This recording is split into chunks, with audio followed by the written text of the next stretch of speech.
Good afternoon, guys. Welcome to this episode of Happiness After Codependency. I'm Marshall Bircher, and I'm your host here and your guide in discovering your well-being and happiness beyond codependency and specifically narcissistic abuse. Today, we will be touching on episode number 3 of How to Know Yourself, what is real self-worth and how it works. So we're going to dive into that because this is a highly misunderstood concept. It's one that kept me trapped in a cycle of repeated attempts at healing that never really turned into healing until something changed, in my view, about value. So we're going to be discussing that and how it relates to your work in knowing yourself and how that builds you further and further into your own sovereignty, your own well-being, and thus free from codependency and the impact of abuse and neglect in your world. So before we do that, I need to share this out to the community. Here, the link for the community is above on Facebook in the description and below on YouTube. And if you're on YouTube, hit that subscribe button. The community is your safe haven where you can find tools, you can find guidance, you can find support in your journey beyond codependency. I offer a number of different tools and guides and trainings that are freely available that assist you in breaking free. In fact, I had several members actually liberate completely from codependency just by being a member of the community. It's free. Again, that link is above on Facebook and below in the description on YouTube. So I'm going to get this shared out here. Boom, boom. And voila. Let me know how you guys are doing in the comments.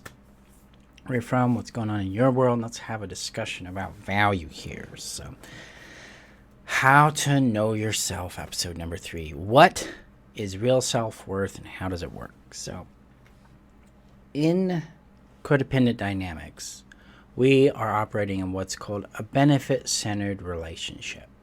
So benefit-centered relating is all about what's in it for me. What am I getting out of this? What does this matter to me? It's really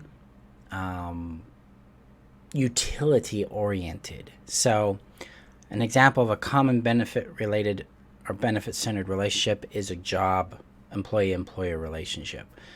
The employee gets a job, the employer pays the employee for money, the employee does things for the employer. That's the benefit. That's the transactional element of benefit-centered relating. Now, narcissistic relationships, emotionally immature relationships, are transactional. They're benefit-centered. We get into the relationship, or they get into the relationship, to get something out of it from the other person. And once the benefit has been received, the person that received the benefit tends to shut down any interaction with the other person. It's very typically one-sided interaction. So the person got the sex, they got the attention, they got the time, they got the commitment, and then they're done. They go off and do their own thing, and they end up ignoring, neglecting the other person, and that can escalate into abuse, that can escalate into harm for the other person. Now, the other person is typically the codependent in this dynamic, and they're seeking more connection, more presence, more proximity with the other person. But the other person's got their cookie, they're done, they're out of there.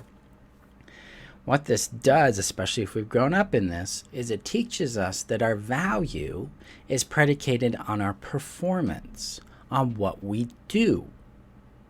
So if we're doing what pleases someone, we have high value for a moment.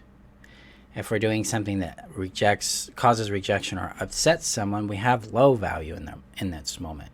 And the reason why this is happening is because we believe the approval and rejection of the other person determines our value, because we've externalized our worth and made them the authority over that worth. And so our sense of value is completely contingent on the outcome the other person, the emotional satisfaction the other person feels about our behavior, about our choice or our action. And no wonder we feel terrified of relationships. No wonder we're paralyzed in stepping out and doing our own thing. No wonder it's frightening to be ourselves. And no wonder that we don't have a stable sense of self-value, because it's conditional, it's intermittent, it's unreliable. Who knows what it'll mean today? Will they like me today? Will they love me tomorrow? Because in unstable, unreliable, and abusive relationships, the consistency of that person's warmth towards us is unreliable. It's not stable. And if our value as a person is attached to that, then it's unstable too. This is commonly the big challenge we experience in trying to build self-worth or self-esteem. As we talked about in the previous episode, identity is a story, right? Well, value and how we conceive of it is also based on the same premise of story. It's based on the premise of those root conclusions we internalized that we think define us entirely. So one of the big root conclusions we focus on in the Know Yourself strategy is one's value. And we start to liberate it and build it in a way that makes it, independent from approval and from rejection and from our own judgments, our own approval and rejection. We move into something I call innate value. Hey, Pam, nice to see you. Yeah, I hear you. Really, it describes me too. You're in good company because we are wrestling with this transactional value that we've been conditioned into because we haven't been valued for who we are. We've been valued just for what we do, and that's very temporary. So this is where we learn transactional value, where we discover that my value is only dependent on what I do. But in the Know Yourself strategy, in our deep work in healing, we come to discover something I call innate value. I'm going to bracket this in with this concept of self-esteem and self-worth. Most of my work previous to what I do now in building self-esteem and self-worth were built on skills identification. They were built on, hey, you do this well, but go there. Or this person likes you, this person liked you, this person loved you, why don't you love you? And this really trapped me because I thought there was something wrong with me. Well, if that person loves me, then I should love me. But I was actually operating from an internal root conclusion that said, I'm not worthy of love because X person said I wasn't. And until that person says I am, I'm not. So there's a trap there. The other component is because my value was built on transactionalism, that approach to self-esteem and self-worth was it was reinforcing the transactional nature of value.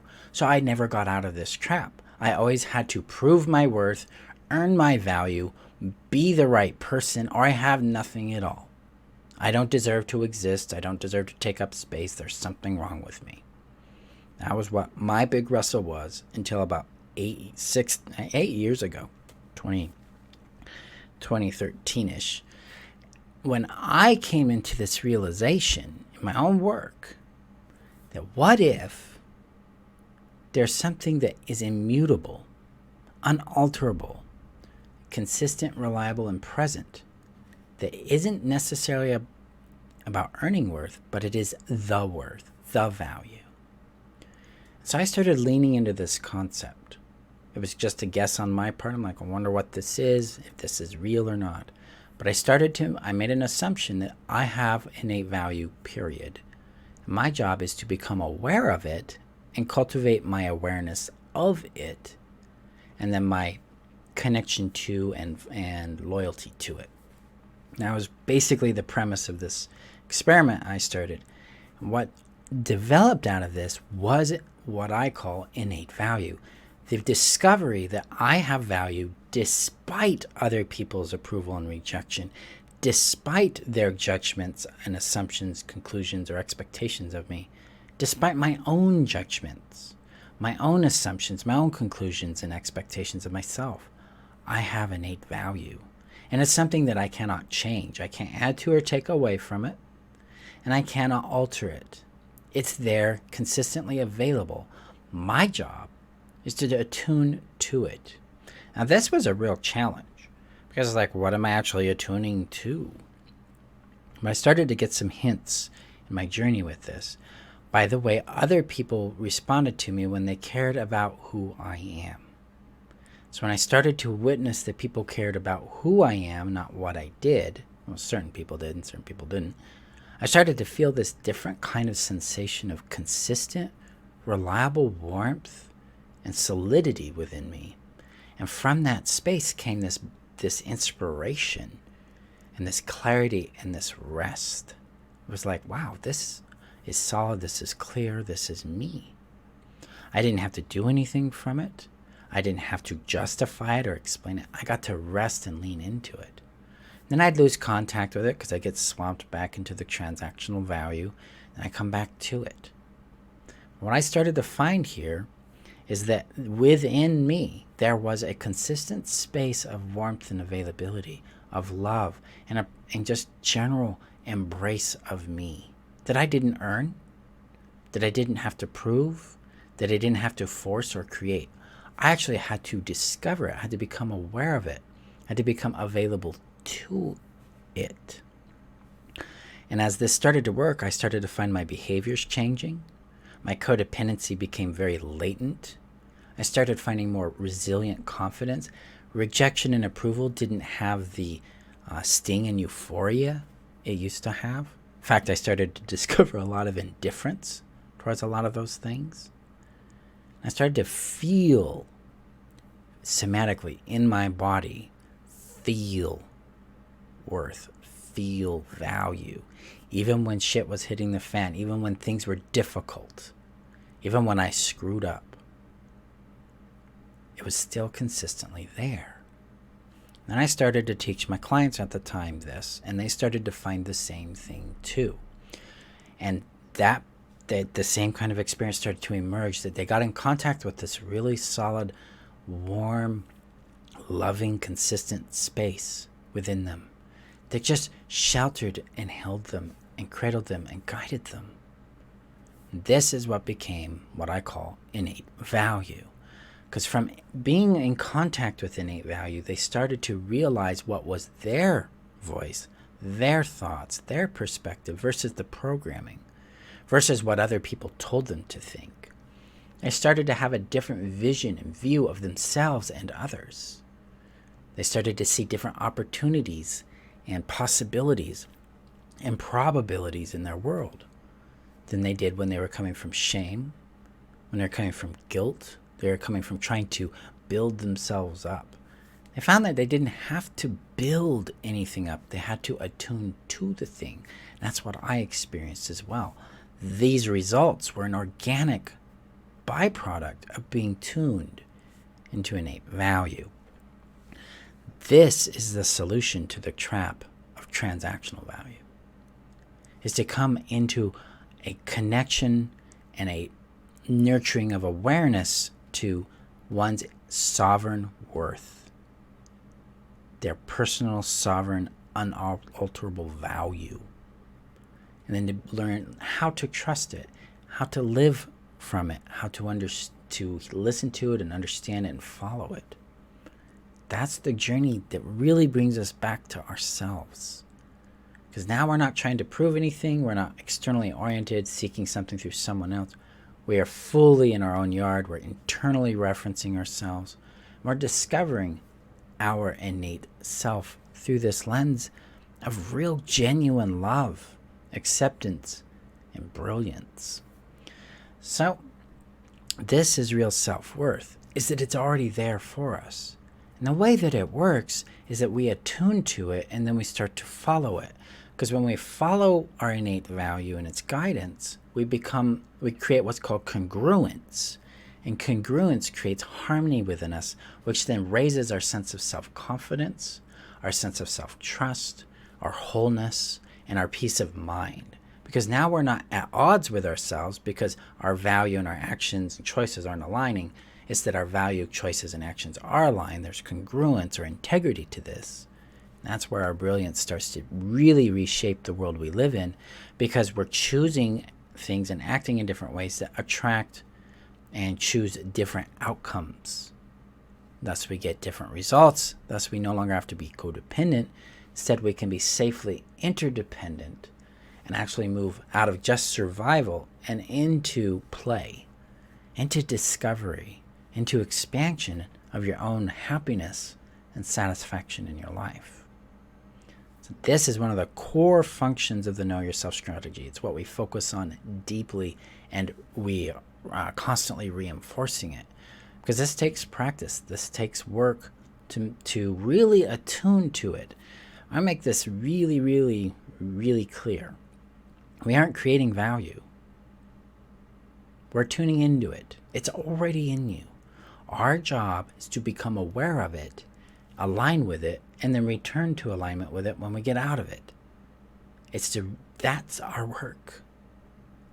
So that's what we discover in the Know Yourself strategy, using a couple of different techniques like value retrieval, value activation, and then rooting value, or making it the root conclusion we come from within ourselves. So now we're not combating like the shame conclusion or the guilt conclusion or the worthless conclusion.